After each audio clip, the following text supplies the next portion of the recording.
playing in Exile. My name's Phil. Today I'd like to talk to you about mana ramp. In a recent video I went through the way I build a commander deck based on my green-white Hamza deck. And in that I said that I aim to run 8 to 10 ramp spells. And it occurred to me after recording that video that I didn't really have a video that explained what ramp spells are. So in today's video, I'm going to go over what ramp is, what cards ramp, what cards don't, explain a little bit why you run it, and hopefully at the end of it, you'll be wiser and able to better build your commander decks. Okay, what is mana ramp?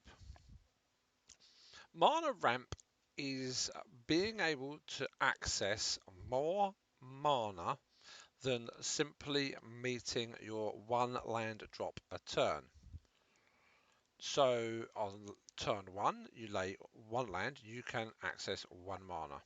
Turn 2, you lay your second land, you can access 2 mana. Turn 3, 3, 4, 5, etc. as the turns go on. What ramp allows you to do generally is to go turn 1, 1 mana, possibly 2. Turn 2, then you're hoping to have 3 or 4 or more.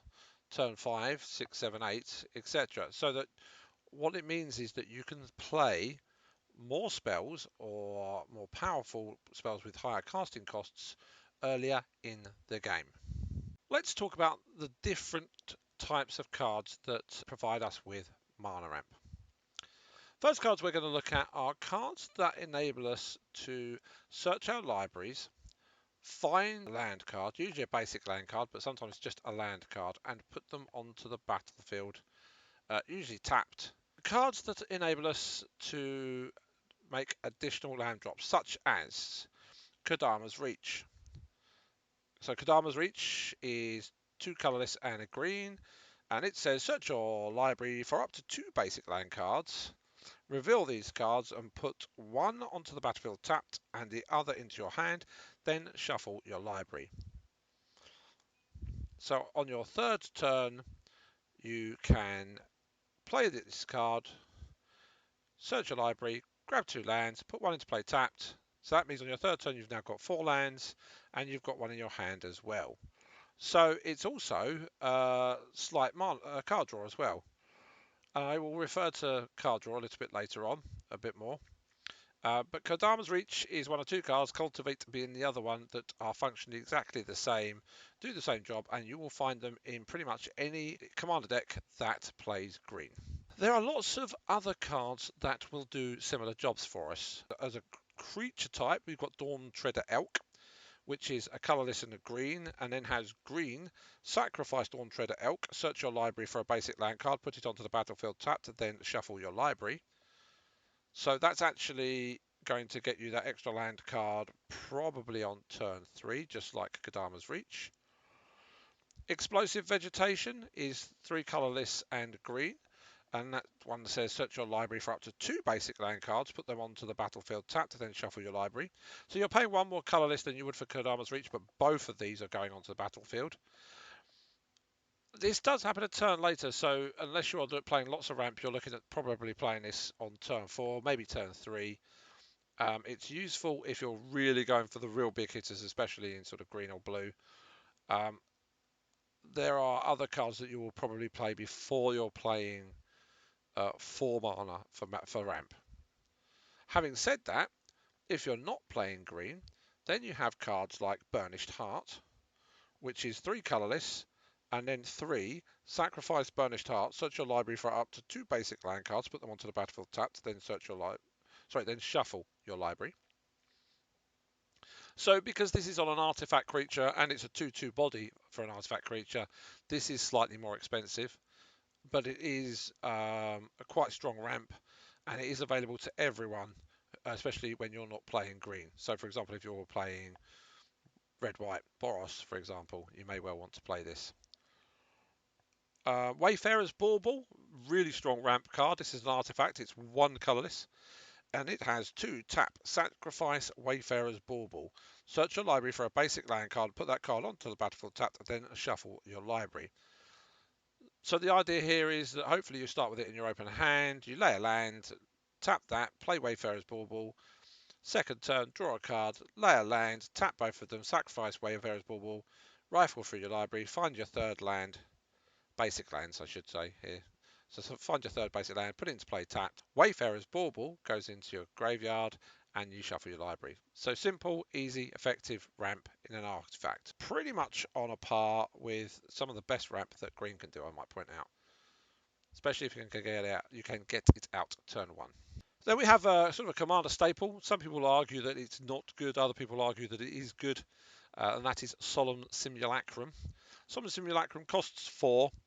It's an artifact golem with a 2/2 body and has when Solemn Simulacrum enters the battlefield, you may search your library for a basic land card, put that card onto the battlefield tapped, then shuffle your library. So there's your ramp. It also says when Solemn Simulacrum dies, you may draw a card, so it will replace itself. The idea here is, of course, is you get that body, you can use it as a blocker. When it dies, you get to draw a card. Of course, it's even better if you can then recur it from the graveyard, or if you can flicker it whilst in play. But you could say that about a lot of things. But effectively, on its own, it's ramp and it will replace itself. So I think it's a strong card. Other people will argue that because it's 4, it's it's turn too late. But if it's being combined with other ramp, it's possible to get it out turn 3. So I think it's good. Next up, we have artifacts that tap for mana.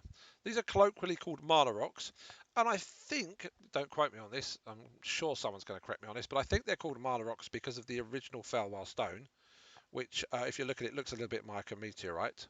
Felwar Stone basically says tap.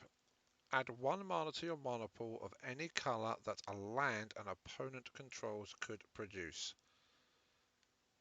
So it's limited to hopefully one of your opponents playing the same colours you are, or you're just effectively using as colourless mana. It's been reworded since this version, which is the original. I wanted to show you just because it's got that sort of that mana rock, if you like, on the artwork. The ubiquitous, I think that's the right word, mana rock is Soul Ring, which is 1 and comes into play untapped and will tap for 2 colourless mana, or 2 diamonds, whatever you'd like to call it. And you have various other types. As an example of one that's slightly more expensive, you've got the banners. In this case, I've got Abzan banner here, which is 3 colourless, but will tap for either white, black, or green. But also you can sacrifice it to draw a card if you're willing to pump the mana into it later in the game. As well as artifacts that tap for mana, we also have creatures that tap for mana.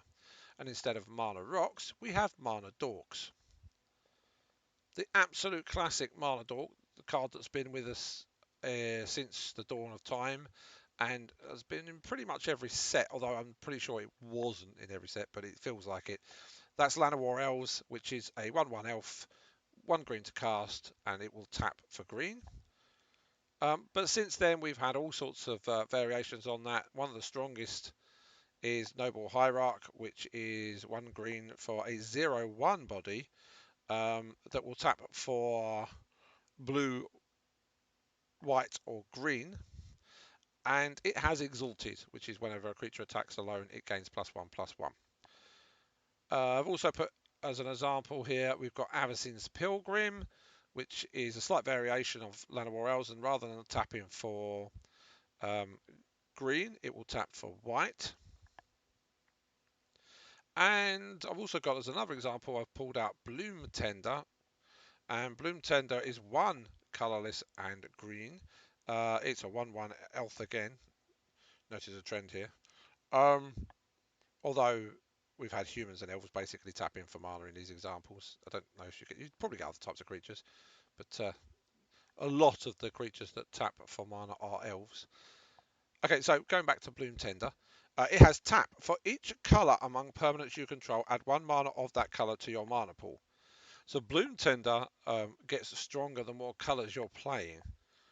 So if you're playing a 3, 4, or 5 colour deck, then it will be able to tap for 3, 4, or 5. If you're just playing a 2 colour deck, it will only tap for 2. I probably wouldn't play it in a 1 colour deck. I think that there are other cards such as Llanowar Elves, which are just simpler to cast.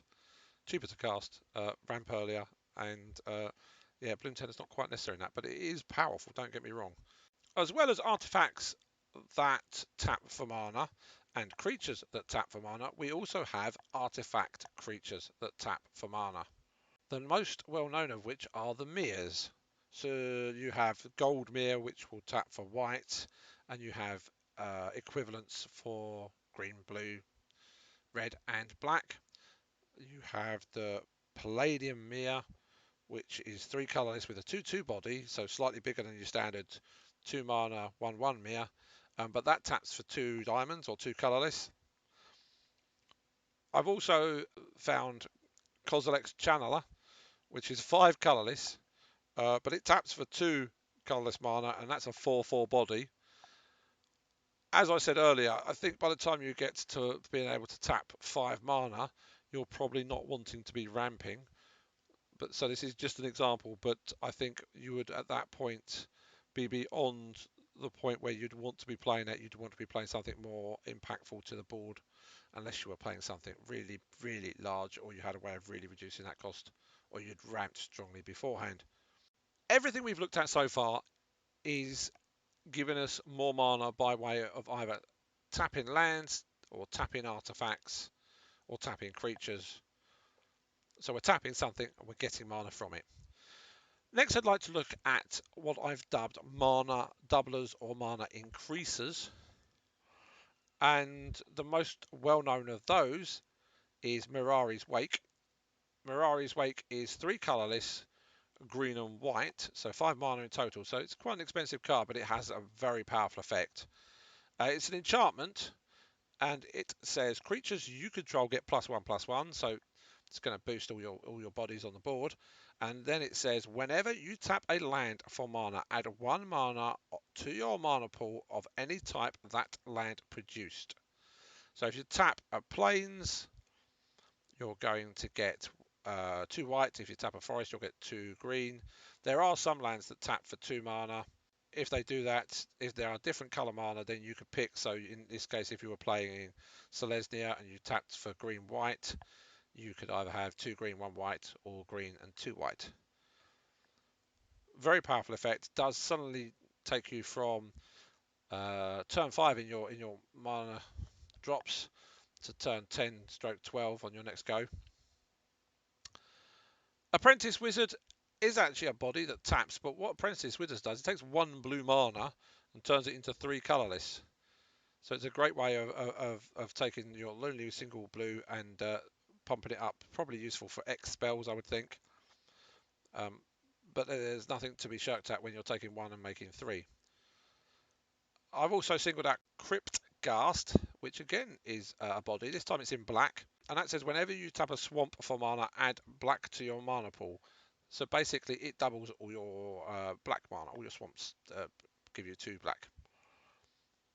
Which in a black deck or a deck that's predominantly playing black can be quite powerful. But you need to make sure you're playing enough swamps to make that worthwhile. There's no point playing sort of dual lands and other lands, say Reliquary Tower, for example, that aren't going to be affected by this card. However, there are ways to make all your land swamps, and if you do that, then this is going to be very powerful. There are other types of cards that will provide you with mana, but they tend to be a burst of mana for you to be able to use it there and then, rather than something which is more consistent over a period of time.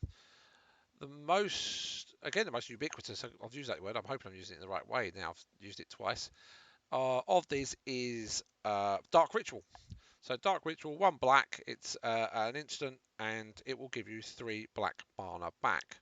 At any point in the game, you do that, you've gone from 1 to 3, so you've increased your mana, and that will enable you to cast a bigger spell. But it is a single hit, which can have an impact on the game, especially early game with Dark Ritual, but in Commander, I think you will possibly be looking for a more consistent ramp approach. Another possibility is Seeding Song, which is 2 colorless red instant, which for your 2 colors in red will give you 5 red mana. So not only does that increase the amount of mana you've got by 2, it actually makes it all red, so it will change your colors to red as well, which could be quite useful in the right circumstances. We also have mana producing enchantments. And I get the feeling that some people forget about these in the rush to go and use mana rocks or mana dorks. Then they don't really think about mana producing enchantments. And enchantments aren't heavily targeted in Commander. A lot of people play Artifact Hate, Vandal Blast is a thing, and a lot of people play Creature Hate, Board Wipes are a thing, but Enchantment Hate is less frequently played. And so a card like Awakening Zone, which is 2 colourless green, and at the beginning of your upkeep you may create a 0/1 colourless Eldrazi spawn creature token. It has sacrifice this creature, add colourless. Could be very useful because you have the option there to sacrifice that for mana, which is ramp, and you get one every turn, or you could use it as a blocker. Indeed, you could use it as a blocker, sacrifice it, and get the mana, but you have to use that in the combat phase. So you'd have to have a way of spending that at instant speed. Braid of Fire is a red enchantment with a cumulative upkeep of add red to your mana pool. Now, this is an old card from back when we had mana burn. So the idea is you would get this red mana, you'd not be able to use it, and eventually you would take damage for it. Because it does it during your upkeep, you have to be able to spend that during your upkeep. So you need, again, instant speed ways of using that mana. Or you need a way of storing that mana to be able to use later. Black Market, 3 colourless, 2 black. Whenever a creature dies, put a charge counter on Black Market at the beginning of your pre-combat main phase. Add black for each charge counter on Black Market. Black deck, or a black-green deck, or a black-blue deck, where you're sacrificing creatures and your opponents are sacrificing creatures. Black Market will ramp up very quickly and start giving you a lot of mana. Frontier Siege is an interesting one. So Frontier Siege is 3 colourless green, and it states, as Frontier Siege enters the battlefield, choose Khans or Dragons. Now, we're interested in Khans here, and Khans says, at the beginning of each of your main phases, add 2 green to your mana pool. So if you play Frontier Siege in your first main phase, and you call Khans, and you go to combat, in your second main phase, it will give you 2 green, effectively meaning that this is only actually costing you 1 green and 1 colourless, or 2 colourless, depends how you look at it. So it starts to repay for itself very quickly, and will give you a consistent extra amount of mana in both your main phases. So that's 4 mana a turn going forwards. I like Frontier Siege. Again, it's green, so it's strong mana production in green, which is what we would expect. I also picked on From Beyond. From Beyond being 3 colourless, 1 green enchantment with Devoid. And it says at the beginning of your upkeep, put a 1 colourless Eldrazi Scion creature token onto the battlefield, and it has sacrifice this creature, add 1 colourless to your mana pool. You can also sacrifice From Beyond to go and get an Eldrazi. So if you are actually playing the big Eldrazi and you're trying to ramp into them, From Beyond will enable you to get some extra ramp onto the board by way of Eldrazi Scions, and then when you're ready, go search your library for that Eldrazi so that you can play it. So I can see exactly what the designers were thinking when they put that together. Now I'd like to look at a section which I've called the odd cases, or cards which do not fall into the other categories. The first of which is Voyaging Satyr, and cards which are like Voyaging Satyr. Voyaging Satyr is 1 colourless green. It's a 1/2 Satyr Druid, and it says untap target land. So it's fairly simple, fairly straightforward. You have a land in play, you tap it for mana, you then use Voyaging Satyr to untap it. You can then tap the land for more mana. That is ramp. That is getting you more mana than you would simply get if you were just following your land drops. Then I've picked up on treasure tokens. So treasure tokens are tokens that come into play and have tap, sacrifice this artifact, and add 1 mana of any colour to your mana pool. Treasure token generation isn't that consistent among a lot of cards, but with Hull Breacher, which isn't cheap, I will admit, which is 2 colourless blue and says flash. If an opponent would draw a card, except for the first one they draw in each of their draw steps, instead you create a treasure token. So a lot of commander decks, most of my commander decks are set up with strong draw engines. However they draw cards, whether they have to deal damage to draw cards or whether they simply use a consecrated sphinx to draw lots of cards. But when they do, they will not be drawing cards. You instead will be creating treasure tokens and ramping massively. And that's in blue, so that's one of the, I think that's probably one of the strongest ramp cards outside of green that there is. It's one of the strongest cards anyway, but yeah, very strong, very powerful, hull breacher, nearly £30, and it shows it. Then I've got Knight of the White Orchid. Now, Knight of the White Orchid is 2 white. It's a 2/2 that has first strike. It's a human knight. And it says, when Knight of the White Orchid enters the battlefield, if an opponent controls more lands than you, you may search your library for a plains card, put it onto the battlefield, then shuffle your library. So there's a couple of things here. One, that's not tapped, so it's usable immediately. And two, this is only ramp if you're not going first or you fall behind on your mana drops. If you're not going first and the person before you is ramping into lands or meeting their mana drops, you should be able to activate Knight of the White Orchid, get that plains, put it into play, and then play your land for turn, which will ramp you. But then at that point, you want to hope that the person before you is ramping again until you fall behind and you're able to use it again. So it's a kind of limited form of ramp that makes sure that you are keeping up with your opponents.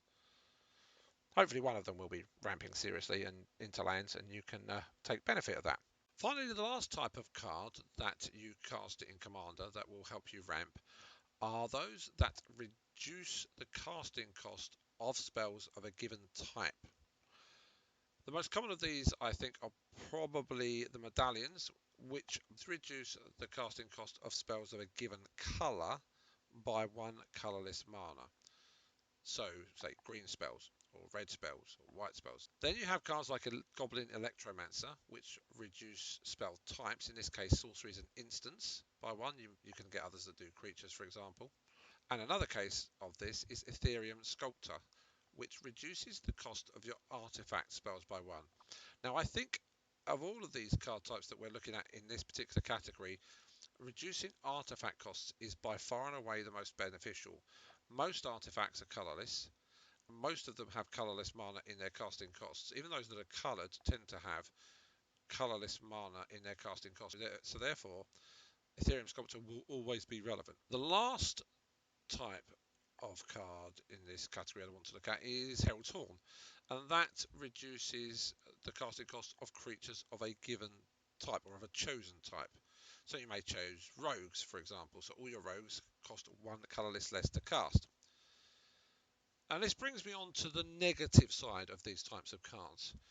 If you are casting creatures, say rogues, and the particular rogue you're casting has a casting cost of 2 blue-black hybrid mana, in the case of Sig, then you'll get no benefit from Herald's Horn in that case. If you're playing more than 1 colour and you go to cast a white spell and you've got a medallion in play that reduces the cost of your red spells, then it's not going to help you. Again, if you're casting a spell that's, say, 3 green, and you've got a card in play that reduces your green spells by 1, it's not going to help you. So you need to make sure when you're building your deck, if you're going to include these, that you have enough spells of the chosen type or colour, and that they have colourless mana in the majority of their casting costs. Otherwise, the benefit that you will see from the cards of this type will be diminished, and you would be better off playing Classic or Ramp. Where these cards do provide a lot of benefit is with X spells. Because when you cast a spell with X in its casting cost, you set the mana value of that card as you cast it. Let's say you cast a spell that has a casting cost of red and X. And when you cast it, you decide that X will be 5. X will be reduced by both of those by 1 each, so that's 2. So you will only need to tap 1 red and 3 colourless to cast that spell. When it comes to casting spells with X in the casting cost, these types of cards can be very beneficial because they can help you increase X over and above the mana you have available. So they have a benefit but they also have a negative. So you need to analyze your casting costs in your deck and decide whether these are actually worthwhile playing over and above other types of ramp that you could take in their place. Okay, so we've talked about what ramp is. Ramp is enabling us to access more mana than we would ordinarily get if we met our one land per turn drop rate. So what is not considered mana ramp? The first thing that I would say is not considered mana ramp is cards that filter your mana. So where they take mana that you're producing and generally change it to a different colour. Got a couple of examples here. Nomadic Elf, one colourless green elf nomad 2/2, 1 green. Add 1 mana of any colour to your mana pool. So not only is that not ramp, it's the complete reverse because it's taking 2 mana and giving you 1. Maybe giving you a different colour, which is beneficial in some circumstances, but it is quite obviously not ramp. A Mana Forged Cinder, which is hybrid mana, black or red, and it's an elemental shaman, which is a 1/1 body, and has 1 colourless. Add black or red to your mana pool. Play this ability no more than 3 times each turn. Well, that's pretty good. If you've got mana rocks in play that only generate colourless mana, it will give you black or red, which could be absolutely useful, especially early in the game if you've not quite managed to, say, play all the mountains you need to play and you've got purely swamps. But again, it's not ramp. It's just taking 1 colourless and making a red or a black from it. There's no increase there. It's a 1-for-1 exchange.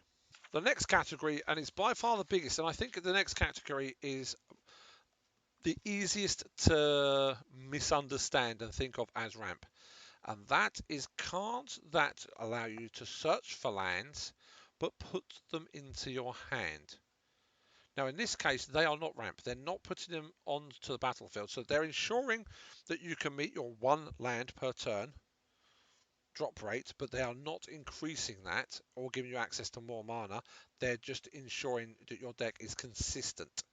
What they are is a limited form of draw. Your decks are generally around 30% or 1/3. It's actually more than 30%, it's more like 35%, but around 1/3 of your deck is land. And these cards allow you to go and get the land, but put it into your hand, not onto the battlefield. So we have examples like Armillary Sphere, which is a 2 CMC artifact that says 2 tap, sacrifice a Armillary Sphere, search your library for up to 2 basic land cards, reveal them, put them into your hand, and shuffle your library. So they're going into your hand. We have Ash Barrens. I like Ash Barrens as a card.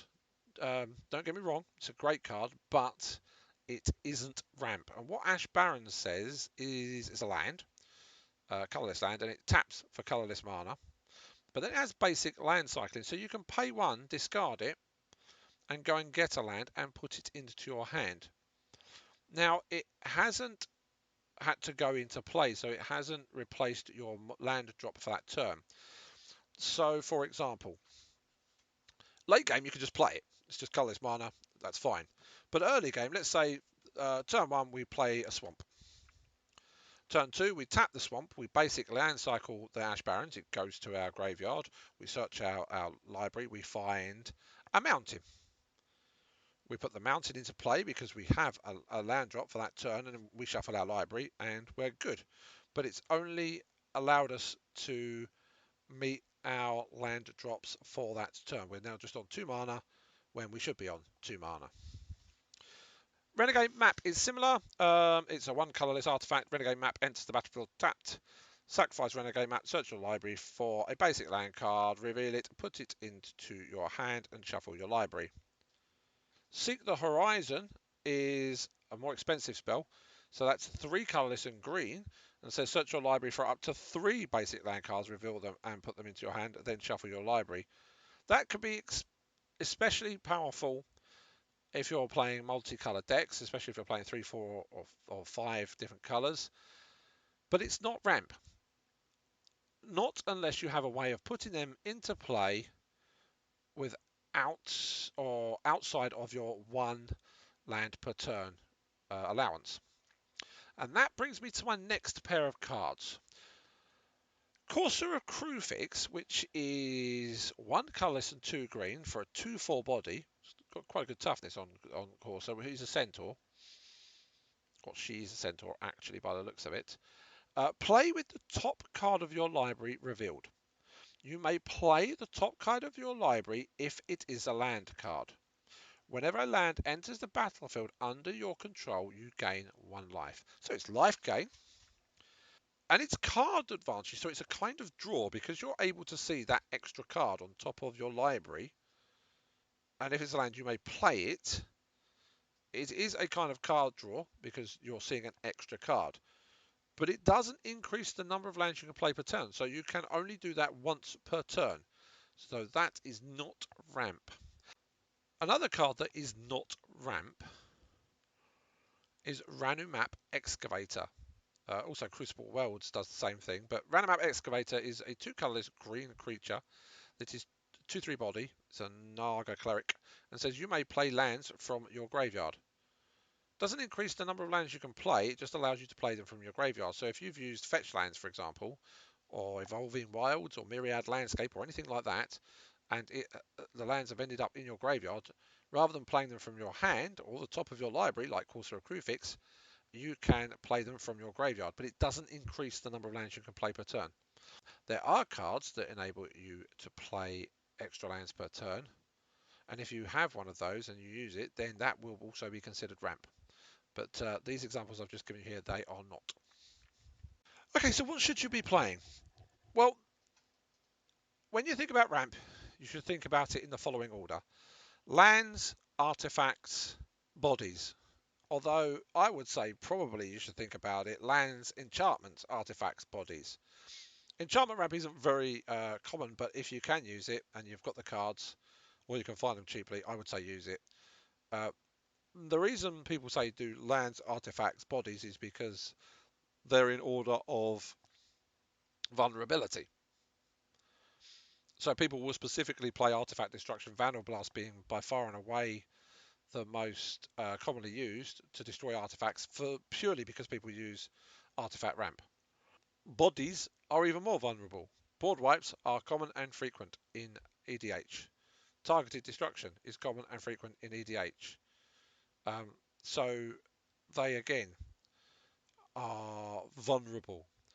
Land destruction is less common. There's a social contract in EDH where people don't tend to play Armageddon type effects which destroy all lands because it's too detrimental to the game, to everybody. People might play targeted land destruction so that they can get rid of certain lands which are possibly too powerful. So someone might play a Gaia's Cradle and someone might decide, no, not having that, I'm going to destroy it. And I can perfectly understand why they may do that. But board wipes that target lands are not highly played. So lands, artifacts, bodies tends to be the way to go. Also, thinking about it, if someone casts a Cyclonic Rift, the only thing you will be left with is your lands. So there's that as well. So some suggestions. Land ramp. At the 2 CMC stage, you've got the cards like a Rampant Growth, which is 1 colourless green. Search your library for a basic land card and put it onto the battlefield tap, then shuffle your library. At 3 CMC, you've got cards like Cultivate, which is just the same as Kodama's Reach. Search your library for up to 2 basic land cards, reveal 3 cards. Sorry, reveal those cards. Put one onto the battlefield tapped and the other into your hand, and then shuffle your library. At a slightly higher CMC, say 3 and 1 green, you've got Migration Path. Search your library for up to 2 basic land cards, put them onto the battlefield tapped, then shuffle your library. In this case, that's got Cycling, so if you get it late game, you can just discard it and draw a card for 2 mana. Sakura Tribe Elder is land ramp on a body, and the good thing about Sakura Tribe Elder is you can choose when to activate it. So it's 1 colourless and green. Sacrifice Sakura Tribe Elder, search your library for a basic land card, put that card onto the battlefield tapped, then shuffle your library. So you've got a 1/1 body in play, someone opts to attack you, you block with it, you sack it, you ramp. The worst case scenario, you get to the end step of the turn before yours and you sack him, put the land into play, tapped, and on your turn, during your untap phase, it untaps. Wayfarer's Bauble, we've already talked about. Again, it's probably the strongest land ramp artifact there is. One colorless, two tap, sacrifice Wayfarer's Bauble, search your library for a basic land card, put that card onto the battlefield, tap and shuffle your library. If you're not playing green, you should be playing Wayfarer's Bauble.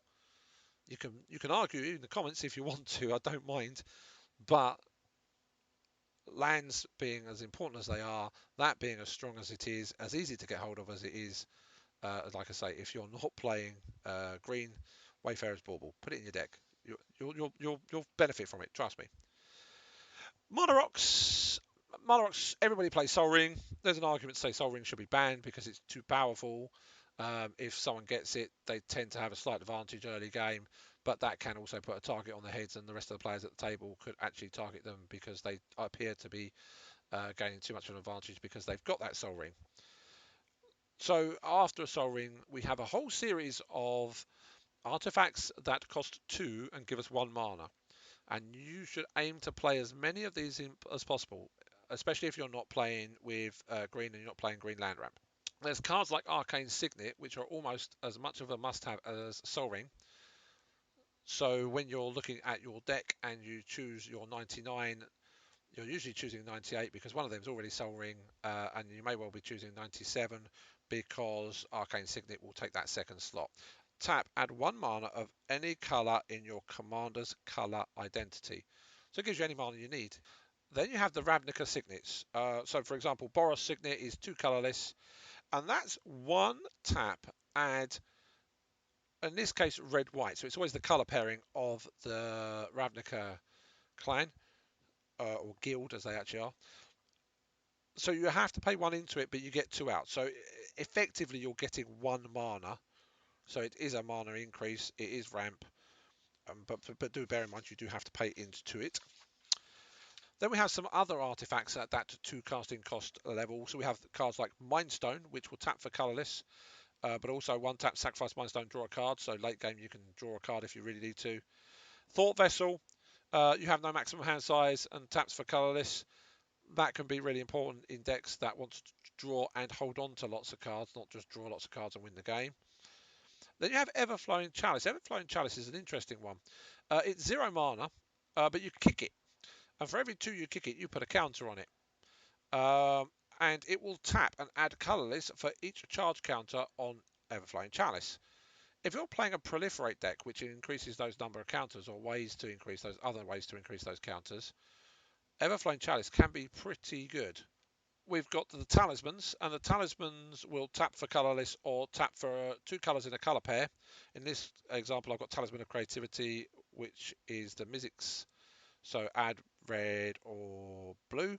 Talisman of Creativity deals 1 damage to you. You've got 40 life, you can afford to take a few points of damage by tapping that. Cold Steel Heart 2. This one comes into play tapped, so this is where we start to get slightly slower. As Cold Steel Heart enters the battlefield, choose a colour, add 1 mana of the chosen colour. Also makes you fix a colour, so you have to be sure that you've got a need for that colour throughout your deck. So it may be that you're playing maybe 3 colours where one of them is the stronger of the 3.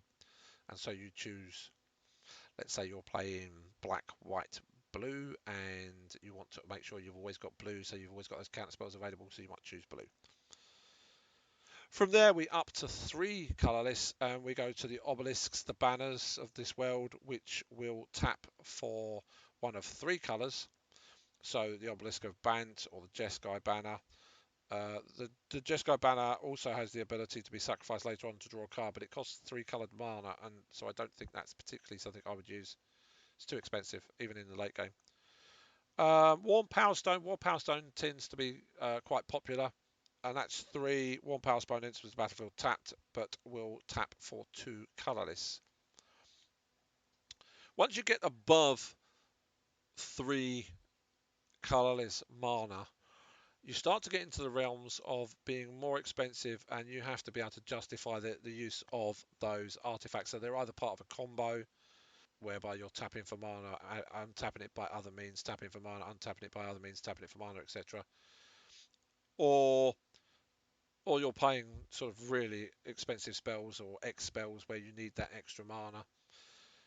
The way to gauge whether something that is higher casted has a higher casting cost and is a mana rock is, do you get at least half the mana back that you are paying for it? So if it is, for example, Warm Power Stone is 3, but you can't use it the turn it comes into play, and afterwards it gives you 2, so it's just about usable.